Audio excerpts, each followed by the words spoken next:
Hey folks, Eric here from DirtyOldSneakers.com, and today I want to talk to you about hacks for the New York City Marathon. Now, if you haven't seen the series that I've done already, please check the link below, and that's going to go to the playlist that I put together, and I talk about things like 5 things that you need to know for the marathon, all about the expo, all about the start, including the race village and the corrals and getting to the start, transportation and baggage options, and of course my course strategy.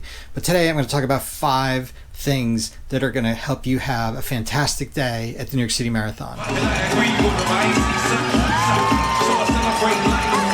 Now, the first one is sort of a no-brainer and may seem a little like clickbaity, but I think it makes a really big difference when you're running a marathon. And this is not specific to the New York City Marathon, and it's really 2 things. And it's having, well, you have to have proper training.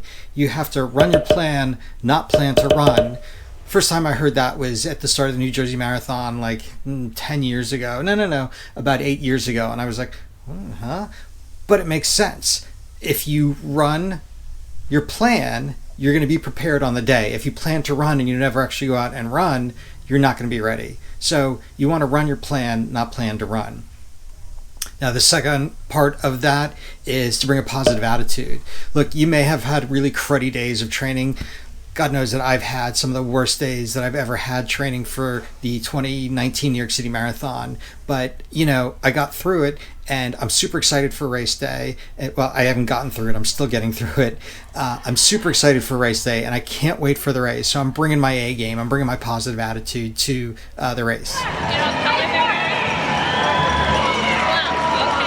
Okay, number 2 is really something that's important that, again, not specific to the New York City Marathon, but your breakfast. You don't want to eat something new on race day. You want to have what you usually have for breakfast because you don't want to have any, shall we say, stomach problems. So what I do for the New York City Marathon is I usually have instant oatmeal for breakfast every morning. So I bring instant oatmeal to the athlete village. I grab some hot water at one of the Dunkin' installations there, and I'll grab a bagel. So I'll eat my oatmeal, and then I'll nibble on a bagel while I'm waiting for the start. Number 3 is what should you carry in your pocket. Now, this is something that I think, again, not specific to the New York City Marathon, but just really good best practice for carrying things while you are running. I always have a $20 bill. You never know when you're going to need some cash. A credit card. You never know when you're going to need more than $20. I wear my my road ID in case something really bad happens. So that's going to have emergency contact as well as any health issues that I have. I happen to have high blood pressure, so if I am unconscious, somebody's going to need to know that when they're coming to revive me.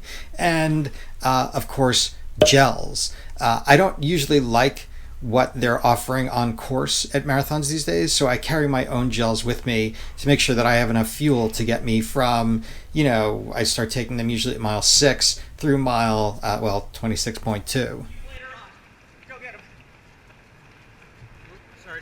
I think having a support crew at a marathon is really, really important. And I'll tell you why. When I ran the Boston Marathon in 2012, I put my wife and my parents out at the end of the course. So they were like mile 24.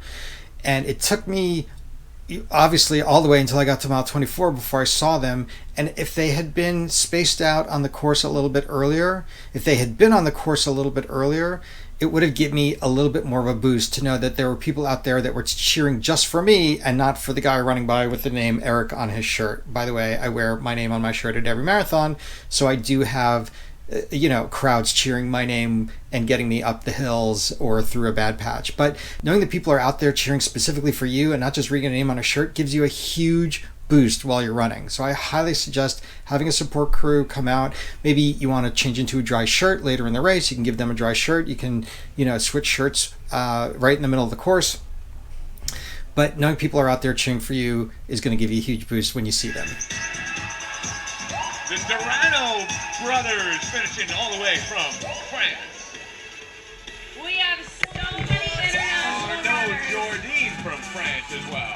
And the last thing, and I think that this is super important, is look, runners deal with a lot of, how do I put this without being offensive? we deal with a lot of things that are kind of gross.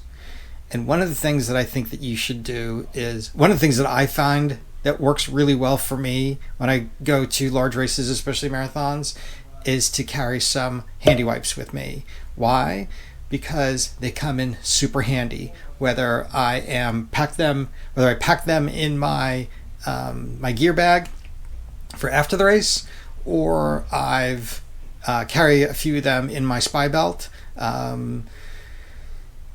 I think it's really super important in case you get into a porta potty and they're out of toilet paper, or if you get super sweaty, it's something that can give you a little bit of a refresh while you're running, or just, to wipe yourself down when you get off of the course. All right, so that's about it, folks. Like I said before, if you are running the New York City Marathon, make sure you check out all of the New York City Marathon hacks, and I put a link down below of this video. And if you like gear reviews, race reviews, or anything endurance sports related, I'm your guy. Please make sure to subscribe to my channel and hit the bell next to it so you get notified when I put new videos up just about every week.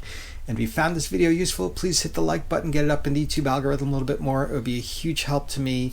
Thank you so much for tuning in, and I'll see you next time.